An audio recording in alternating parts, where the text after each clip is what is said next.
ลมอนกับทูน่าที่เหลือมากินกับยำกันทุกคนอันนี้มันเป็นแซลมอนวีแกนนะไม่ใช่แซลมอนจริงๆนะมาอยู่ในน้ำยำแล้วมันเนียนมากอ่ะ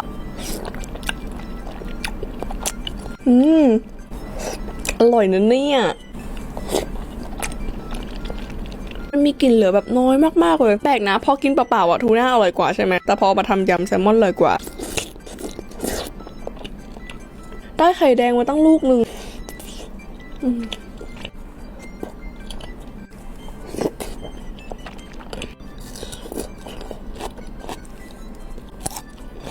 สำหรับซาซิมิวีแกนเขาให้ความเหมือนสัก 8.5 แล้วกันรสชาติก็ให้ 7.5